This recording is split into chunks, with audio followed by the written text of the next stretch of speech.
Ebu give us a sample of your art. A sample of my art? Yeah. Okay.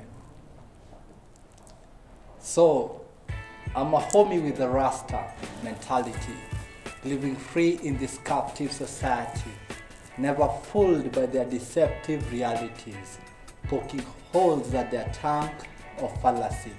Keep it real till the day of my exit. My words will echo in eternity. These lines are infinite. No, I don't leave no deficit. Yeah, getting deeper by the minute. Yeah, all the credit to Holy Spirit.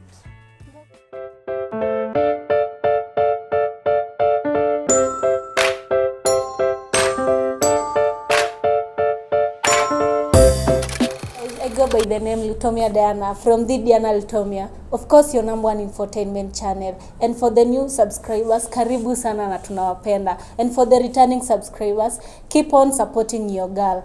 And najua mnajuza tuko wapi. Guess nimewaletea nani leo. Hebu guess. Sasa? Poa sana. Uko aje? Niko fiti sana. Hii juu inakupeleka aje? Inanipeleka poa. Watu wanasema Januari ni refu, mimi kwangu imekuwa fupi sana. Nashukuru God. Imekuwa aje fupi?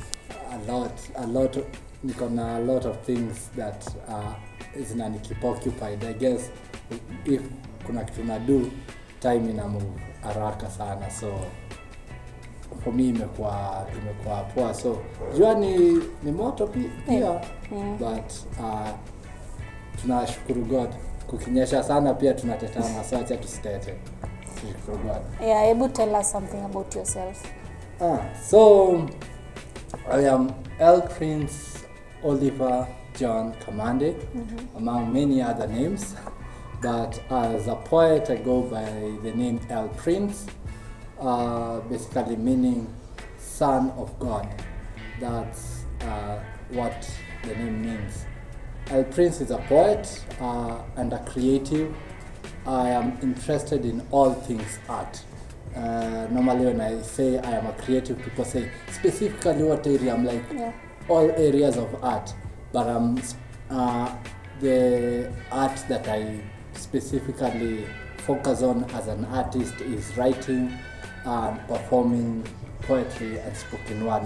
So that's what I do. I also work with other creatives, mentoring them, growing them, and also discipling them, so that one, they grow in God, but also they grow in themselves as they are using their art to impact the world around them. Ebu give us a sample of your art. A sample of my art? Yeah. Okay. So, I'm a homie with a Rasta mentality, living free in this captive society, never fooled by their deceptive realities, poking holes at their tank of fallacy. Keep it real till the day of my exit. My words will echo in eternity. These lines are infinite. No, I don't leave no deficit. Yeah, getting deeper by the minute. Yeah, all the credit to Holy Spirit. That's nice. Yeah. Unakwanga na ile kwa akili ile beat, unakwanga na beat ukisema ama they just come natural? It depends. As I'm writing, my creative process is, it depends on what I'm writing. There are pieces that are musical, so there's a way that I have to say them. Spoken word is performance poetry, so poetry that doesn't just want to sit on paper, inataka pia kukua performed. So when I'm writing such kind of a piece, iko na a way maybe like a beat or a rhythm of performing it. So maybe even if I give it to someone else, they may not even execute it as well because I already know how it's supposed to be. But then there are pieces that I write for readership. So those for me work like a painting. So normally I work to get the first line. If I get the first line, I get the entire piece, because the first line either gives me a scenery, gives me a location, gives me a plot, gives me the direction of the whole piece. Yeah. Na feel like tumeenda haraka. Can you tell us how was life before poetry? Life before poetry. Yeah. Huh. Okay. So, me, honestly, I started school very late, like with 10 years. Yeah. I was a terrible speller. Like, to this day, I'm not that good of a speller. Are you serious? For real.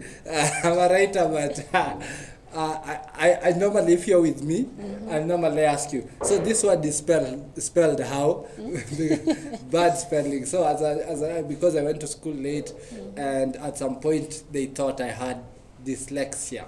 I think a condition where you struggle with spelling. Yeah. So, but I loved things that sounded good, like quotes, like stories. I remember my older cousin, as we were growing up, she used to tell me stories. And then, so she told me stories, and then I'd go and tell them in class when I finally went to school. Actually, the prefect used to punish me this way. So, if I make noise, and then she used to tell me, if you don't want me to tell the teacher, tell us a story. And I guess that's where it started. But then I wasn't really writing, those were other creations. So I started taking quotes. So if I find a good quote, I write it down in my book. If I find something good, I write. And then there was a time even my book, the one that I had written all this thing, was stolen, and it had also some personal things. The girls that had crushes on in the class, I had written things to them in that book, but of course they were just for me. But then when it was stolen, it was taken around the class, and then it was like, oh my goodness. But I guess that was me before I really understood what poetry was, what spoken word was, or what any of that type of art was. And at what age did you realize, like, I think I need to take this thing serious? In class 6. Class 6? Like in class 6, so I used to listen to Ekodida a lot. I loved the way he performed. Yeah. And then I loved Giuliani and his type of art. So I didn't know it was hip hop, poetry, or anything. I just knew I loved the wordplay. I loved the punchlines. I loved the story and how they used to just work with language. But then there was this friend of mine who actually was doing poetry at that time. It's called Pudo. So Pudo came to our school. They were doing something called Day Comes, a Story for Another Day. But during those programs, there was a segment called Showtime. So he used to perform during Showtime. And then I said, I really love what he's doing. I connected because he was such a good writer and performer. And so my cousin also joined up.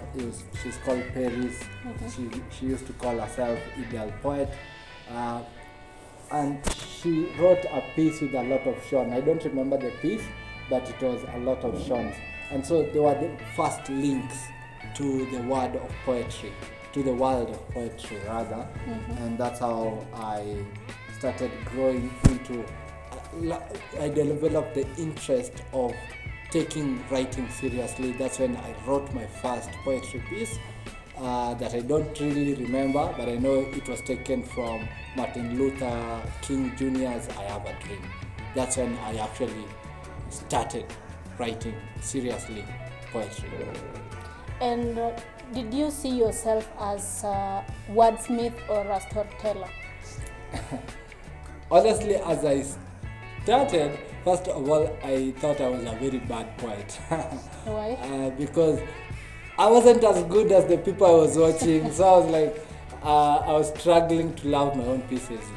I was writing, I wanted to just be a wordsmith. That's what I think, because I was focusing on wordplay a lot and trying to just capture language and it's how words can relate to each other. I didn't really see it as storytelling until way later on. Right now, I know if you ask me, I would tell you wordplay, wordsmith, that's just a tool, and storytelling is really what I do in all that. Yeah, tulikuwa tumefika ukituambia class 6, you started writing when you were in class 6. What happened from there? So what happened is I, of course, went through primary, did my KCPE, and then went to Jamhuri. And at that point, now Jamhuri is a creative school, that's what I'd say. Yeah. At least the time that I was there, it was, I think to this day, it is known more for its creative side than its academic side. Yeah. And so I met people who are doing their art over there. I met poets who are there, singers, musicians, and all that. And so I even understood there are so many ways to express and to write and to be a poet. There is not just one type of poetry. Poetry has a lot of things in between. So in high school, I was introduced to a show that happens in Kenya National Theatre called Poetry After Lunch. And then there I met poets. Oof. And then by that time I was a young poet. I didn't know how to write. I was basically picking a lot of styles from everyone else and implementing. But here I meet poets who are really good, because it's an audience of only poets. So for you to be received, you have to be really good. Yeah. And so I was introduced and I started learning how to even write better, perform better, other styles of performing. I think it was around that time that I bumped into Mufasa, somewhere in Kariobangi. I bumped into him and then I was like, of course the excitement, this is Mufasa, the poet. And then I was like, hey Mufasa, nee, I'm also a poet. Yeah. And then he told me, we'll see. We'll see. I don't know. I guess it's because a lot of times people come to you, especially, and then you're a poet and everyone wants to say they're a poet. Yeah. But you're not really a poet until you're tried and tested and you've stood the time. So when I met Mufasa, when he said that, I was like, I'll show you that I'm a poet. So it pushed me further. And then around from 4-ish, I met Teardrops somewhere in Power 254. In it's a creative space. So when I had written a piece. For me, this was the best piece I had ever written. It was called Wanjiko. Basically, the way we say Kenya is Wanjiko. So it was about Kenya. Basically, I think it went something like, my name is Wanjiko. It's been 53 years since they left my home. I was left with hope, expectations, so dope. So you see the way it sounds. And that was like, who can write like me? And so I read the piece to Teardrops. And then he criticized the title. He said, why did you call it Wanjiko? You couldn't have found a better title. At that time, I didn't take it the right way. Of course.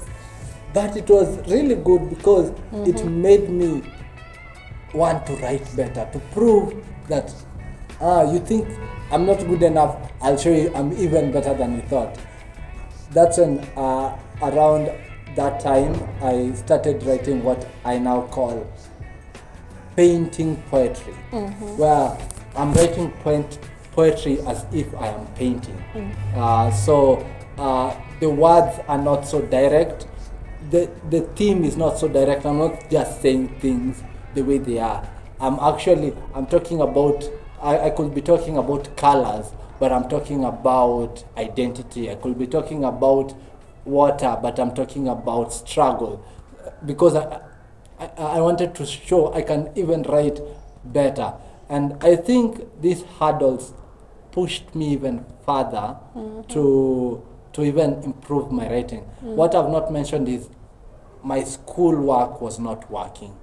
Of course, the spelling issue. Yeah. You know, with writing, I write, I know what I'm writing. I know, if I have my book, I can read it. But if I give it to someone else, they can't. But because I'm writing, it's me who will read, I am good.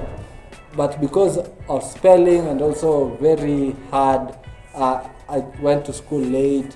I didn't have good foundations in education, and going to public schools, sometimes the education is not really the best. It's not focused on those who are challenged academically. Most of them are just left. So I wasn't performing well. So poetry became my way of escape. And so I was getting better and better. Every time someone told me, you're not good enough, I grew. You're not good enough, I grew. And so by the time I was finishing high school, I knew I was not gonna do well academically. But then I knew I have poetry. This is what I will take, and this is what I will go with, and this is what will become my life. And that's when now it became really professional. That's when I wasn't just doing it because I was good at it, but because I wanted to actually earn from it. Yeah. Poetry is very, very relevant today. Actually, it is relevant forever. A storyteller uses stories to capture the moralities, the values, the stories, the identities of a culture, a community, a people. And they do that using words. A poet takes that and elevates it even further. And a poet basically now wants to speak about the ills of a community, a people, a culture. He wants to speak about the things that mere stories may not capture as well. A story may capture the whole thing, like you can view it this way. A storyteller tells you the bigger story. A poet focuses on the specifics. So I will talk about anger and how that plays out in my community.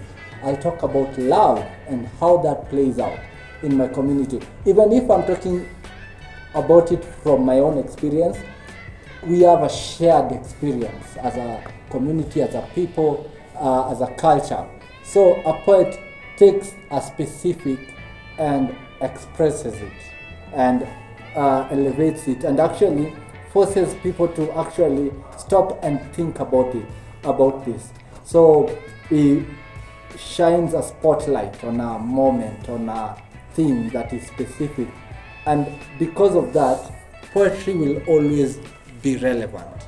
Now, it may change how it is executed, it may change how it is delivered, how it is packaged and all that, but it will never become irrelevant. Because even spoken word, okay, they say spoken word is a recent phenomenon. Maybe, but maybe not.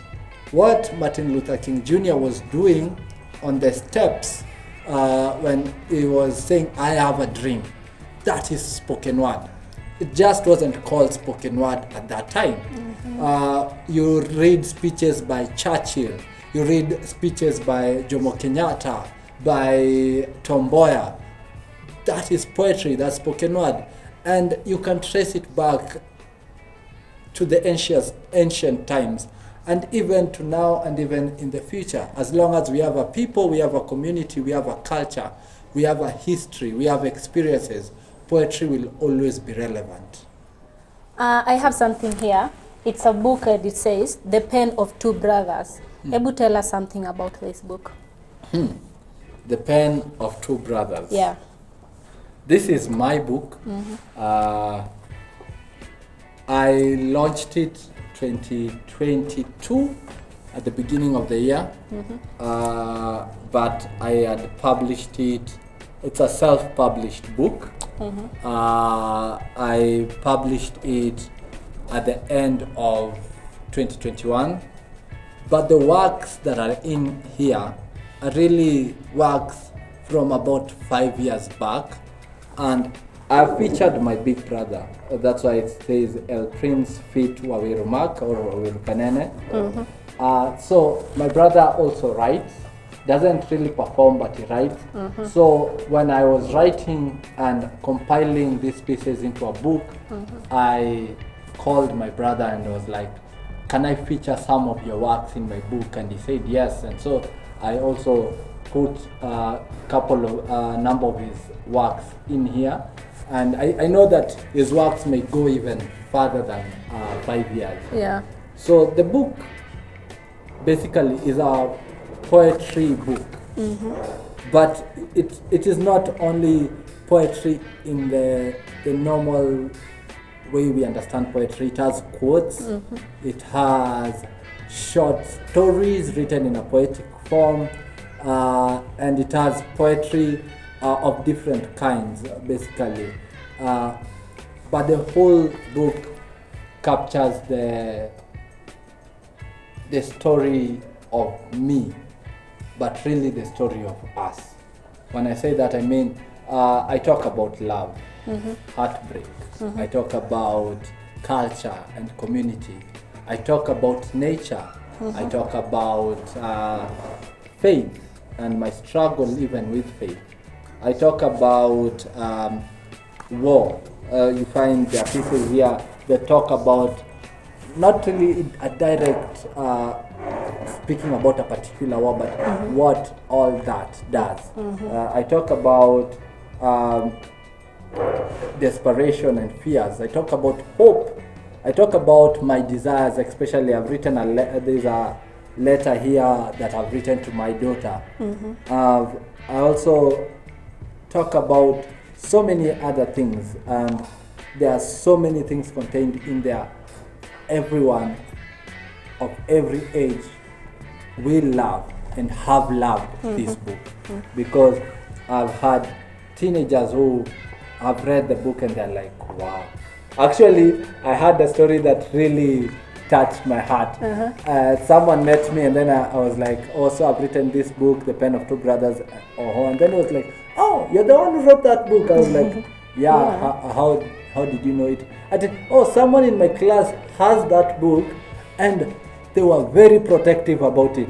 Like, wow, they just didn't give anyone. And then I was like, what? Because I was like, first of all, how I didn't know the book has gotten that far. And second, the fact that this person valued the book so much that he wouldn't just give it out. He wouldn't just, he treated it as a treasure. For me, it was a huge, huge blessing. And so the fact that so many people have read it and have loved it, it blesses my heart. Yeah. And in this book, I think you have written, let's say, it's kind of some of your stories of your past. Yeah. Does it have a hidden meaning, or it's just plain? These words are just plain, can just read and understand. Ama lazima ufikirie ujue the hidden meaning, what the person is saying. You remind me of high school when. Exactly. What is the persona saying? Exactly. The weird thing is that I'm a poet, but I never used to get what the persona was saying.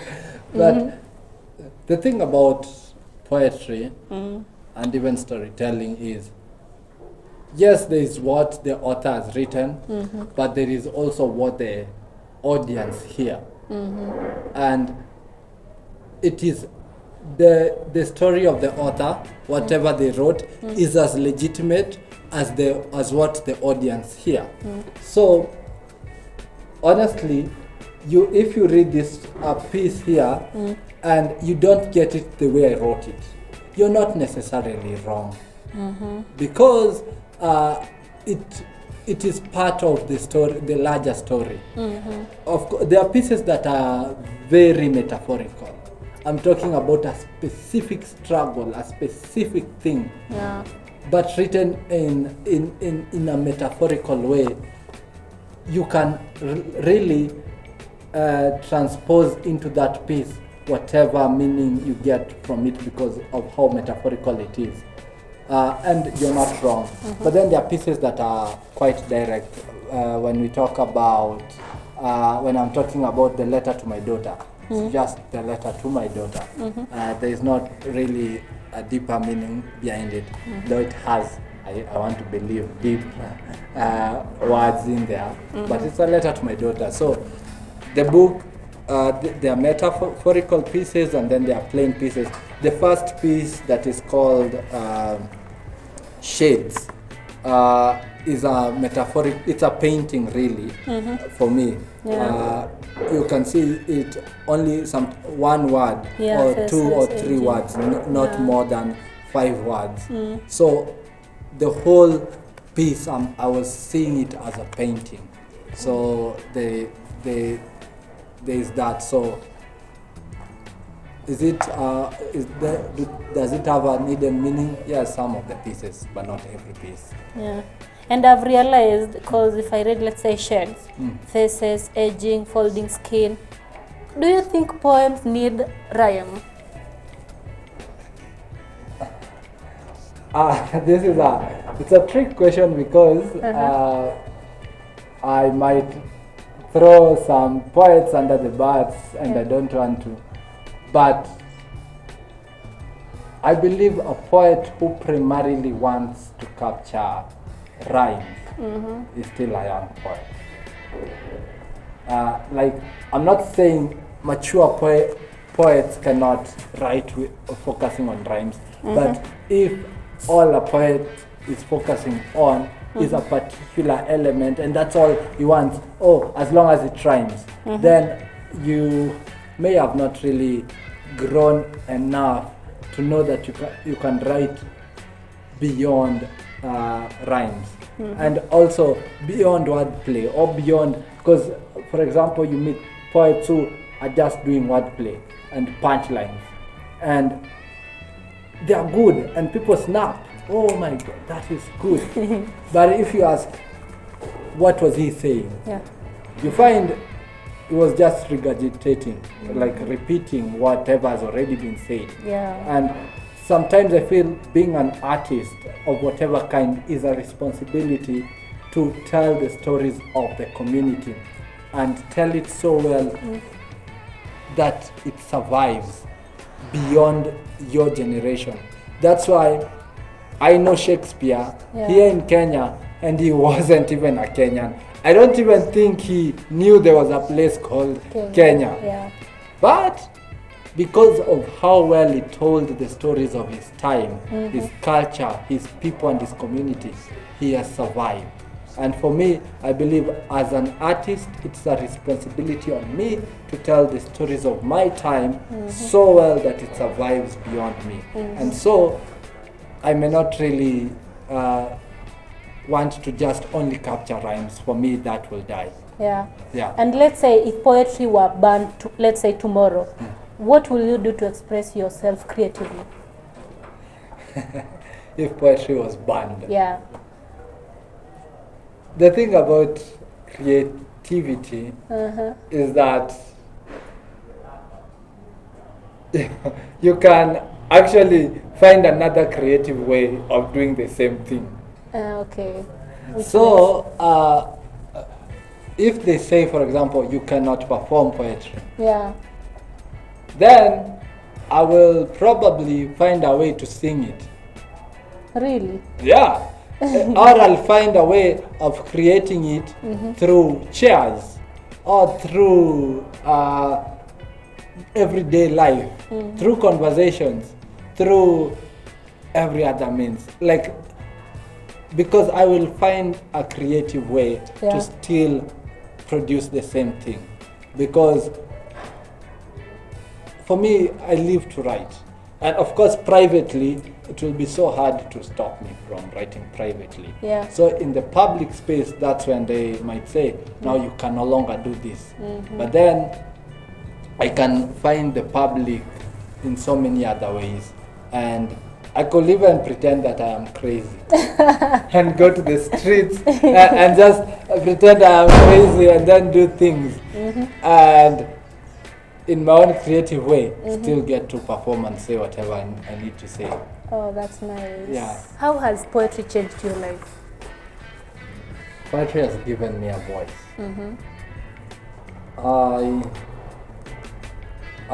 I am currently, I'll mention it in passing, I am working with a number of creatives, mentoring them and discipling them. And I'm working to build that community and even grow it, especially focused on Eastlands and the ghettos. And I want to allow them and show them that they do have a voice. A lot of times where I come from, you're not heard, you're told. You're told who you are, you're told what to do, you're told how your life will look like, you're told how far you'll go, you're told your limitations, you're not heard. And so we grow up our life already defined for us. There's a quote here, a very short one that I think I'll just read it. It's on the before the first piece, and it says, definitions belong to the definers, not the defined. So, and basically it is me reflecting on the life of us who've grown up in less privileged places, and how we are so much defined that it feels like we can never become anything more, anything bigger than what the level of our society and culture is. And so, what I want to say is, you do have a voice. You can be heard. That I want to show these creatives I'm working with that you do not have to let how you've been defined define you. That you can actually define yourself, and better yet, you can let God define you, and through that you can use your voice and also give other people a chance to use their voice. And that voice doesn't have to be poetry. It could be dance, it could be music, it could be fashion, it could be social media and things like that. It could be any type of creative space you're in, maybe even any type of vacation someone is in. Like, you do have a voice. Use it. And can you tell us your favorite piece in this book? It sounds like a cliche, but of course when you're asked to share your favorite piece, it's like you're being asked to choose between your children. Your favorite. Who's your favorite child? And you're like, but I think the piece that I want to share with you guys, it's called A Bleeding Heart. It's on page 49. It's a love piece. You were in love by then? I was in love. I was heartbroken.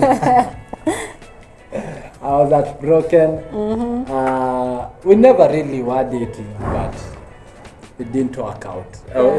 Like, I thought she was the one, but she was with someone else. But so I wrote this piece.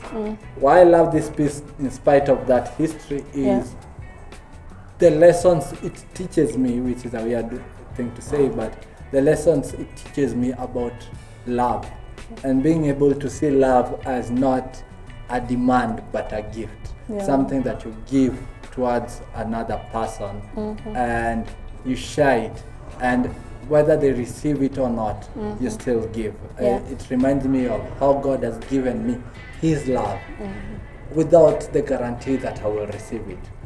Is still given me and many others. So this piece is called A Bleeding Heart. the thought of you giving me your heart made me want to buy gloves, white gloves like Michael Jackson's.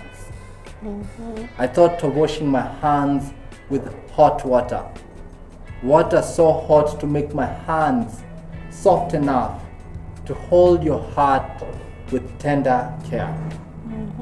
I thought of using soap, but then again I said, no, I do not want to take the risk of it slipping off my hands. But then again, hearts are not just given. A heart is not money that you just give in exchange of something. A heart is a gift gifted to a trusted. A heart is a house that houses a beloved. It is a home looking for a home. It is not property to be owned. It already has an owner who paid too high a price to make it his home.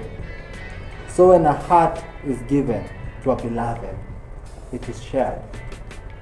And it is an act of trust. And he that is given is just but a steward. How does a steward find trust in the eyes of a flower of gardens? I longed to walk your gardens, to smell the flowers that grow in them, to leave footprints that will never fade, footpaths that lead to the darkest spaces engulfed by petals of laughter and sarcasm, that hide pain, hurt, wounds and scars that will never fade. The palms of the beloved on mine lead you to the other side, to the light I see when you smile. I thought of planting trees, grow a forest, build 1,000 parks. The thought of you made me Superman. It made me walk the city of God. Very nice, very nice. And unajua kisoma hii kitabu, it's so simple, it's not complicated kazi ile poetry is a high school. Yeah. And I think I will advise guys to read this book actually. It's so relatable. It's something that you don't have to overthink. You just read and understand. Very. It's so nice. Okay, when someone want to buy this book, where can they find you? Follow me on social media, Prins Kamush, Instagram, Facebook. Twitter refused to to host my account. It's okay. So Facebook, Instagram, even on YouTube, Prins Kamush. I have WordPress website. It's called Prins Writes. But the name is Prins Kamush, but the site is Prins Writes. So when you follow me on socials, you can hit me up, you can DM me, and then I will deliver the book personally and sign it. I am working on getting on platforms like Amazon and Kindle and all that. I have a friend who is coming on board to help me because honestly that word is a bit too complex for me. But as soon as I am able to get it on these platforms, on my socials, I will of course tell you guys. So the socials are very the easiest way to find me. But otherwise, I have a business number.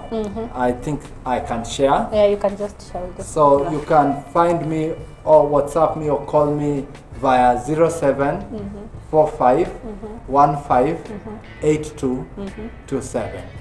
So that's if you call or text or WhatsApp. Yeah, they can find you. You can find me.